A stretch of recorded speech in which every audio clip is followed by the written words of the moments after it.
أعوذ بالله من الشيطان الرجيم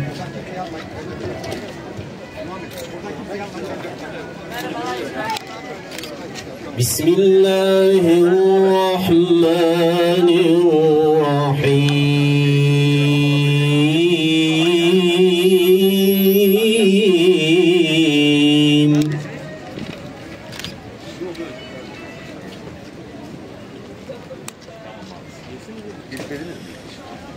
فأما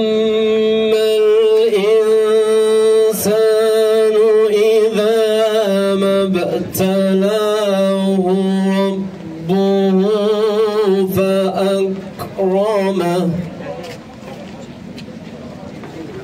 Hamd, alemlerin Rabbi, Rahman, Rahim, din gününün sahibi olan Allah'adır. Yalnız sana ibadet eder, yalnız senden yardım dileriz. Rabbimiz bizi doğru yola ilet, kendilerine nimet verdiklerinin yoluna, gazaba uğrayanların ve sapıkların yoluna değil. Şahit ol ya Rab. Şahit ol ya Rab. 3 Ağustos 2025 tarihinde Şehit İsmail Haniye'nin vasiyetini yerine getiren Mersinli kardeşlerimiz bugün yine 7 Ekim 2023'ün yıl dönümünde Mersin'de meydanları doldurdular. Yine şehitlerimizin vasiyetini yerine getirdiler. Şahit ol ya Rab. Kurşunlar el altında bir yanda dursun. Kütüklüklerimizde bir atımlık sevda daha kaldı. İnsanlar birbirlerini yüreklerinden vursun.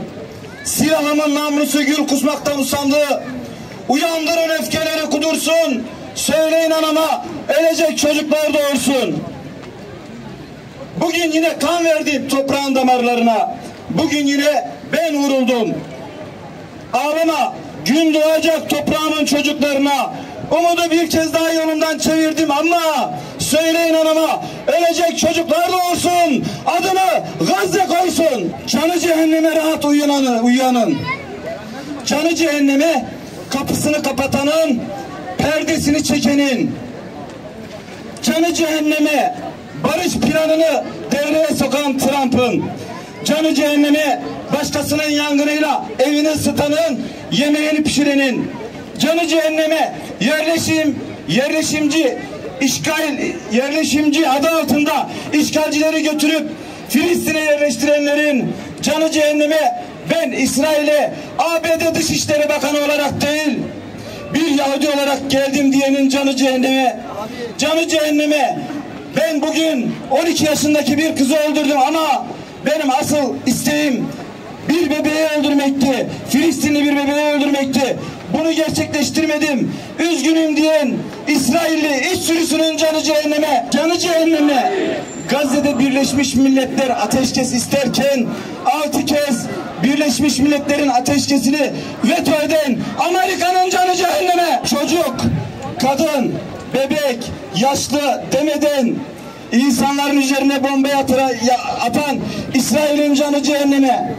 Okul, hastane, ev, ibadethane demeden insanların üzerine bomba atan, tamamını bombalayanların tamamının canı cehenneme. Bugün burada Eğitime Destek Platformu'nun 81 ilde başlatmış olduğu davete icabet etmek için toplanmış bulunuyoruz.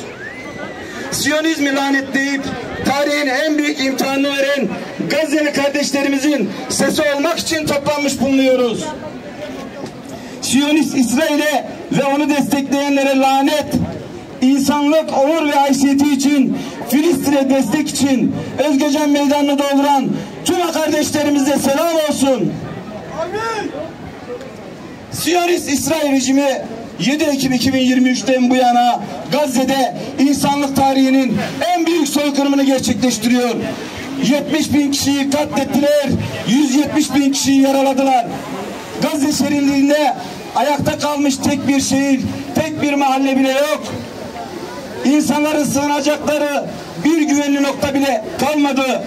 Gazze'de daracık bir alana hapsedilmiş 3 milyon insan, bütün insanlığın sessiz bakışları arasında yaşanan soykırımda çaresizce sıranın kendisine gelmesini bekliyor. Mazlum ve masumları faşist ABD'nin Siyonistlere verdiği silahlarla havadan, karadan, denizden bombalıyorlar.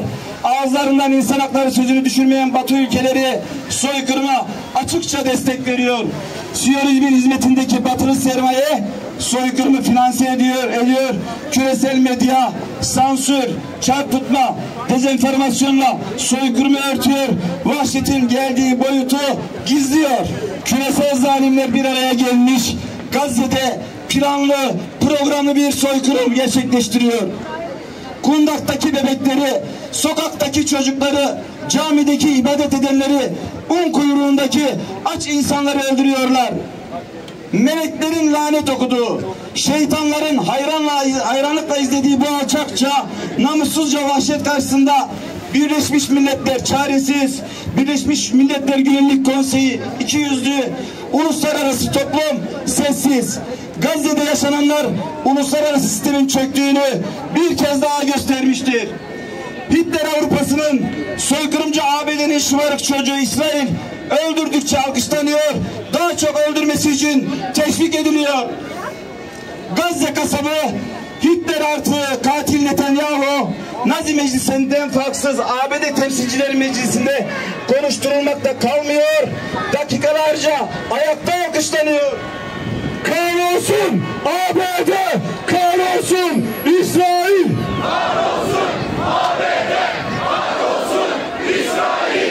Kahrolsun ABD, kahrolsun İsrail. Kahrolsun ABD, kahrolsun İsrail. Soykırımcı terör çetesiyle iltisaklı herkes milli güvenliği tehdit eden bir unsur olarak tanınmalı ve yargılanmalıdır. Belediyeler dahil tüm kamu kuruluşlarında Siyonizme destek veren ürünlere boykot uygulanmalıdır.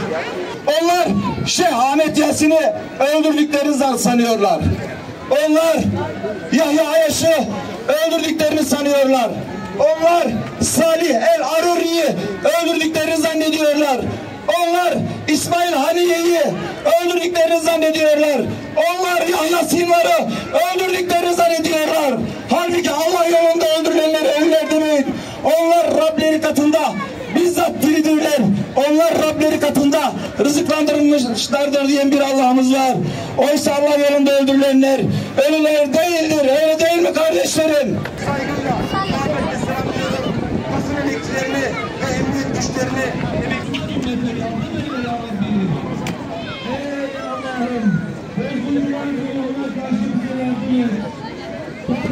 bizi kavrayamayan kardeşlerimize de bizi anlamayı, onlara da ümmet bilinci, onlara da İslam kardeş. Allah'ım hesabı çabuk gören Allah'ım, çabucakça onların hesabını gör ya Rabbi.